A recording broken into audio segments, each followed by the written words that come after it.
It was nearly midnight when the knock came. The tiny apartment, nestled above a dilapidated bakery in a forgotten corner of the city, was barely large enough for one person. But despite its chipped paint, drafty windows, and flickering lights, it was home to Eliza, an honest, kind-hearted young woman in her early 20s who worked 2 jobs to make ends meet. She had nothing extravagant, barely enough for herself. Yet that night, when she opened the door and saw a soaked, exhausted man with a young boy in his arms, something stirred in her heart. Something told her to listen before turning them away. "Please," the man said, voice hoarse and full of desperation. "We just need somewhere warm for the night. My car broke down, and my son, he's cold." Eliza hesitated. It was dangerous, foolish even, to let strangers in. But the boy's blue lips and the father's pleading eyes broke through her cautious instincts. She stepped aside and opened the door wider. "You can stay for tonight." "But just tonight," she said softly. The man nodded, murmuring his thanks.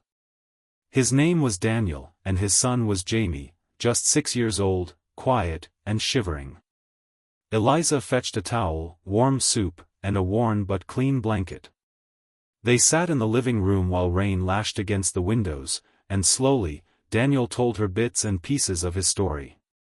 His job had recently fallen through, they'd been on the road trying to reach his brother's place, but the car had broken down in the storm.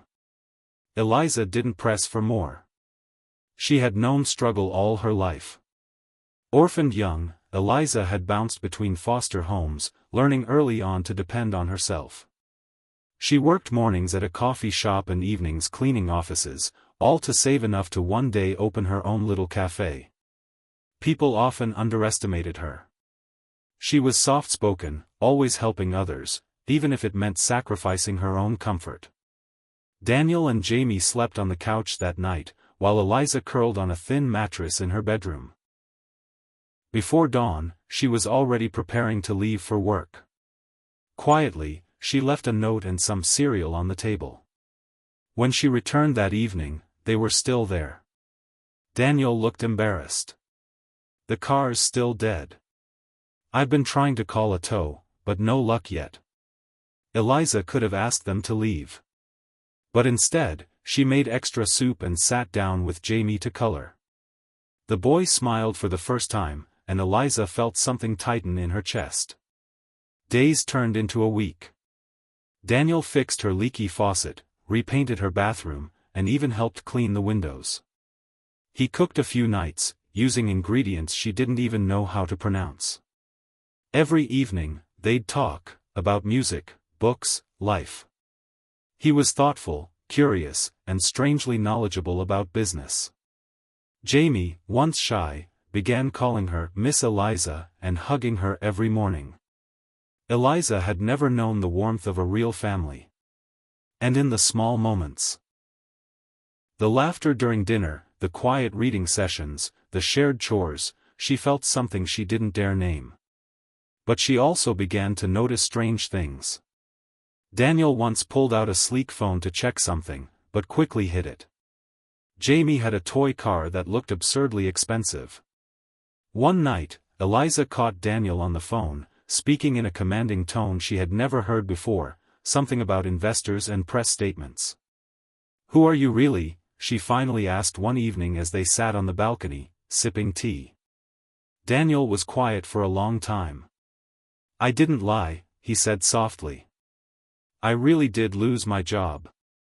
I left everything behind." He looked at her then, more vulnerable than ever. "I was CEO of a major tech company. Still am, technically. But I walked away. After my wife died 2 years ago, I couldn't breathe in those boardrooms. The money, the media, the constant pressure, it all meant nothing without her. Jamie didn't know me anymore. So I left it all, just for a while, to be a father again. To find something real." Eliza stared at him, stunned. You're a millionaire?" He chuckled. "Actually."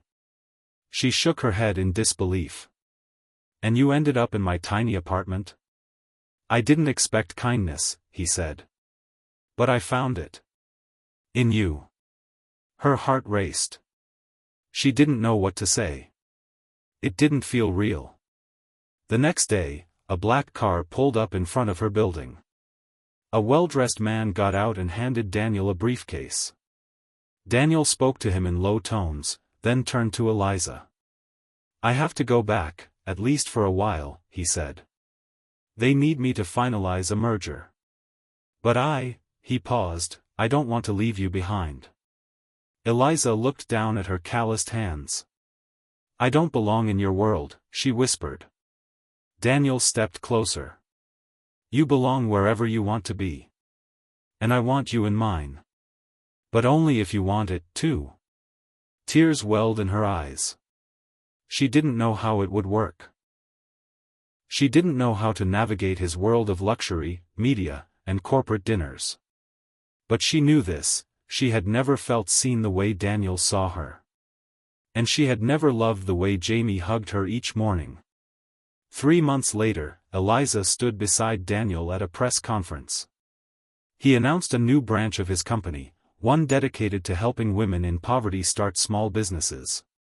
And it was named after her. Eliza's Hope. She didn't need riches or fame. But now, she had a platform to help others, just as she had once helped a stranger in the rain. As for her cafe, Daniel helped her open it. But it was her name on the sign. Her recipes. Her vision. Every morning, Jamie ran inside and sat at his favorite table. Daniel brought her flowers once a week. And Eliza?